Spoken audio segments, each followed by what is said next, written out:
박수홍의 출연료 등을 횡령한 혐의로 친형 박진홍 씨가 구속된 가운데 박수홍 형수의 200억대 부동산 소유 문제가 급기야 국세청 국정감사장의 도마 위에 올랐습니다. 김창기 국세청장은 12일 국회 기획재정위원회 국정감사에서 박수홍 친형 부부의 부동산 매입 등 재산 형성 의혹과 관련해 김상훈 국민의힘 의원의 질의를 받고 박수홍의 친형 부부의 부동산 매입 등과 관련해 탈루 혐의가 있는 경우 누구든 예외 없이 엄정 대응하겠다고 밝혔는데요. 김상훈 의원은 현재 검찰 수사 결과를 보면 박수홍의 형수는 특정 직업을 갖지 않는 가정주부인데도 18년 동안 100억 원이 넘는 부동산을 사들였고 남편과 공동으로는 200억 원대 재산을 형성했다며 국세청에 법인세 신고를 할 때 명시적으로 신고해야 하는 내용이 있는데 필터링 됐어야 하는 것 아닌가라고 지적했습니다.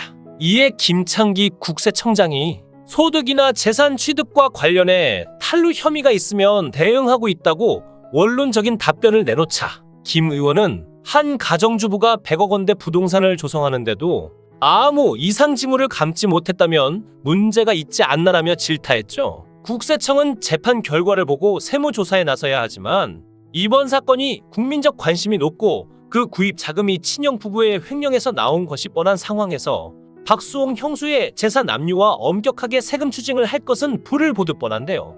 오늘은 국세청이 박수홍의 형수에게 얼마의 세금을 추징할지 그리고 국세청 조사 과정에서 쟁점이 될 사항에 대해 알아보겠습니다. 검찰은 특정 경제범죄 가중처벌법상 횡령 혐의를 받는 박수홍의 친형을 구속 송치했으며 박수홍의 형수는 불구속 기소한 상태인데요. 먼저 박진홍 씨의 아내인 형수 이모 씨가 박수홍 명의의 개인 통장에서 매일 800만 원씩 인출한 사실이 알려져 논란이 되고 있죠. 박수홍의 통장이라 하더라도 법인의 돈이라면 당연하게 세무적으로 아주 큰 문제가 되며 적격 증빙 없이 현금 인출한 금액은 대표자가 전부 가져간 것으로 보아 급여로 처리되고 많은 세금이 추징되는데 과연 이렇게 왜 이런 무식한 방법을 사용했을까라는 의문이 드는데요. 박진홍 씨는 회계와 세무를 틈틈이 공부했지만 형수가 아무것도 모르고 무단 인출한 것이 아닌가 보여지는데요. 이런 식의 무단 자금 인출은 법인 결산 시 가지급금으로 처리되어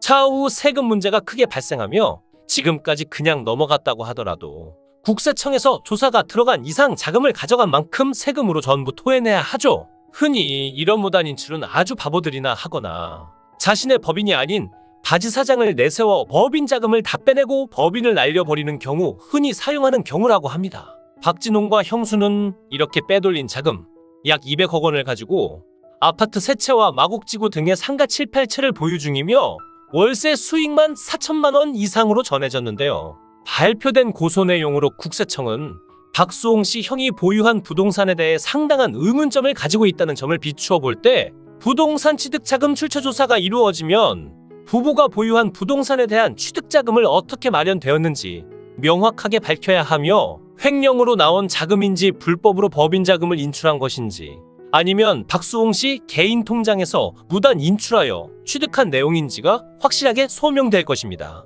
법인 자금을 무단 인출하고 사업과 관련 없이 법인 카드를 마구 사용한 경우 세금 추징뿐만 아니라 횡령으로 검찰의 가중처벌이 이루어질 텐데요. 박수홍의 친형은 지난 2011년부터 10여 년 동안 연예기획사를 차리고 박수홍 매니지먼트를 전담하면서 회사 돈과 박수홍의 개인 자금 등 61억 7천만 원을 빼돌린 혐의를 받고 있죠. 이 경우 지방소득세 10%를 포함하여 49.5%의 소득세 최고 세율이 적용돼 가산세를 제외하더라도 최소 30억 원의 세금이 추징될 걸로 보이는데요.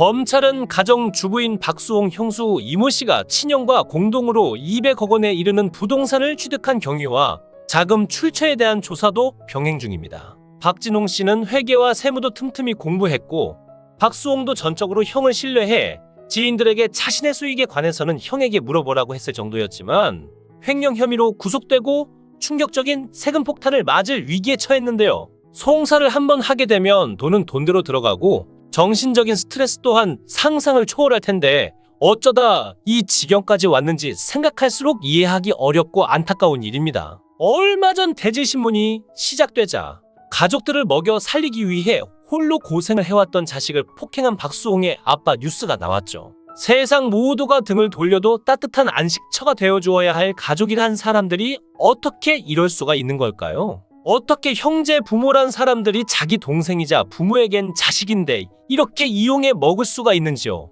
이젠 박수홍 가족이 아닌 박수홍 친형, 박진홍 가족으로 불려야 할 것 같은데요. 박수홍은 형에게 다 용서할 테니 공증을 통해 재산을 합치고 7대3으로 나누자는 제안을 했다고 합니다. 박수홍이 7형이 3의 비율을 가지면 더 이상 문제 삼지 않겠다고 제안했지만 합의가 결렬됐죠. 7대3으로 나누면 최소 60억 원 이상은 친형 부부가 가져갈 수 있는데요. 하지만 박수홍의 친형은 60억을 거부하고 약 200억을 지키는 것을 선택했습니다.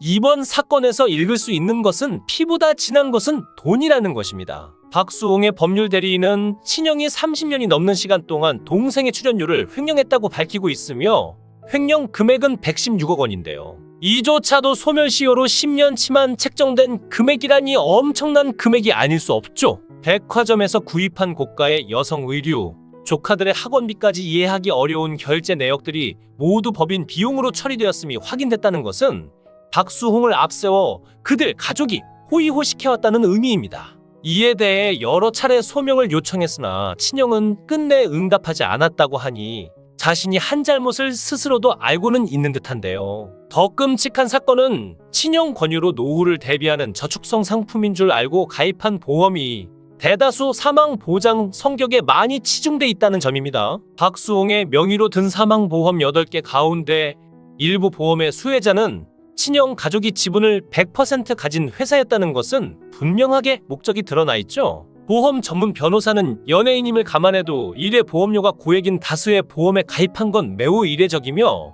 박수홍 본인이 아닌 법인의 이름으로 계약된 마음대로 해지할 수 없는 점도 의문을 더하는 지점이라고 꼬집었는데요. 몸이 부서지게 일하고 죽으면 그 사망보험금까지 자신들이 착취할 생각이었다는 것이라는 점에서 섬뜩하기까지 하네요. 박수홍을 더욱 힘겹게 만드는 것은 가족들이 모두 형의 편에 서 있다는 겁니다. 박수홍이 돈은 다 벌어왔지만 부모는 첫째라는 이유로 형만 챙기고 있는 상황이죠. 박수홍의 돈을 착취해 가족들끼리 잘 먹고 잘 사는 구조에서 그들에게 희망은 박수홍이 아닌 형이라는 의미가 되니 그래서 더 끔찍한 사건입니다. 가족들의 반대에도 결혼을 하자 박수홍은 심각한 수준의 루머에 시달려야 했는데요. 23세 연하 아내에 대한 각종 루머가 퍼졌고 그런 소문을 낸 사람이 형수의 절친이라는 사실도 드러났습니다. 이들이 얼마나 저열하게 박수홍을 괴롭혀왔는지 알 수 있게 해주는 대목인데요. 우리 법에는 가족끼리 재산 범죄는 처벌하지 못하게 되어 있습니다. 그렇다면 박수홍 사건은 어떻게 될까요? 형법 제328조 친족 상도례는 친족 간 재산 다툼은 국가가 개입할 일이 아니라 가족 구성원이 해결할 문제라는 취지로 처벌을 면제하는 형법의 특례 조항이죠. 가족끼리 법정에 서지 말고 말로 해결하라는 취지이지만 이게 곧 살인을 부르기도 한다는 점에서 보완도 필요해 보입니다.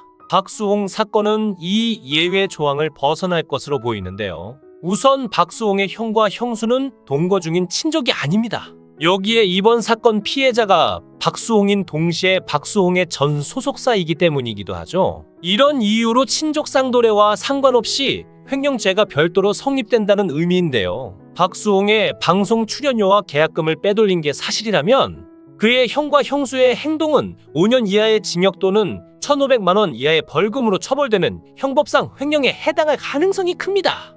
횡령죄는 타인의 재물을 복원하는 자가 그 재물의 반환을 거부하면 성립하는데요. 여기에 횡령 금액이 워낙 커서 이게 모두 드러난다면 형량은 더욱 커질 수밖에 없겠죠. 마지막 순간까지 어머니가 충격받을 것을 걱정해 법정 다툼을 피하려 노력했던 박수홍이지만 그런 아들을 어머니는 버렸습니다. 형의 만행이 밝혀지면서 암묵적으로 동조한 박수홍의 어머니에게도 비난의 화살이 돌아갔는데 부모님 욕은 하지 말아달라는 그의 바람에도 불구하고 비판 여론들이 나오기 시작했습니다. 게다가 사건이 터진 후 그동안 그의 부모가 박수홍에게 했던 행동들이 재조명되면서 지인숙 여사의 과거 인터뷰가 재조명되었죠. 그녀는 자식의 결혼을 반대했지만 이를 후회하지 않는다고 전했는데요. 박수홍 어머니는 인터뷰에서는 며느리감에 대해 가족도 그렇고 내가 보기에도 아닌 것 같았다라는 말뿐 어떤 흠이 있었는지에 대해 정확하게 이야기를 하질 않았습니다. 게다가 수홍이의 결혼 상대는 서로 마음이 맞아 같이 여행도 다니며 오순도순 살 수 있는 사람이면 된다라고 했는데, 그의 다른 인터뷰나 과거 방송에서 나온 그의 연예인 지인들의 증언들을 보면 당시 사귀고 있던 여자는 누가 보기에도 괜찮은 여자라고 말하고 있으며, 지인들의 이러한 발언들을 보면 한두 번만이 아닌 여러 차례 그의 지인들의 모임에 나오기도 했고, 다수의 지인들이 인정할 정도로 괜찮은 사람이며 그와 상당히 마음이 맞았던 것으로 보이는데요. 박수홍은 헤어진 이후에도 꽤나 마음 아파했었다는 걸 알 수 있죠. 즉, 지인숙 씨는 말은 저렇게 하지만 아들을 하나의 인격체가 아니라 자신들에게 종속된 물건으로 취급하며 그 상대 역시 자식이 아니라 자신들 마음에 드는 사람으로 한정한 것이나 마찬가지입니다. 뿐만 아니라 박수홍의 아버지는 박수홍이 형과 갈등을 빚자 망치를 들고 그의 집을 찾아갔다는 소식이 들려왔죠. 이는 친형과의 갈등을 두고 가족들이 친형의 입장에 섰다는 의미로 보이는데요. 박수홍은 물질적 손해만이 아니라 억울한 누명을 쓴 채 침묵 속에 고통을 견뎌내야 하는 시간들이었습니다. 진실을 밝히기 위해 얼마나 오랜 시간 고통을 견뎌야 했을지 상상도 못할 정도입니다. 박수홍도 이 정도니 일반인들은 이런 공격을 받으면 상상도 못할 상황에 빠질 수밖에 없을 겁니다. 어떤 결과가 나올지 모르지만 박수홍 가족은 돌아갈 수 없는 강을 건넌 상태입니다. 그의 부모까지 박수홍이 아닌 형의 편에 섰다는 점도 씁쓸합니다. 결혼에 행복한 삶을 시작한 박수홍이 보다 행복해지기 위해서는 제대로 된 심판이 이어져야 할 겁니다. 아무리 친족이라고 해도 이 정도면 가족의 연을 끊고 결혼한 아내와 진짜 가족을 만드는 것이 최선일 겁니다. 장윤정 사례를 생각해보면 박수홍도 다시 환하게 웃으며 행복한 삶을 살 수 있을 겁니다. 영상을 끝까지 시청해주시고 귀한 시간 내주셔서 대단히 감사합니다. 구독, 좋아요 꼭 부탁드립니다.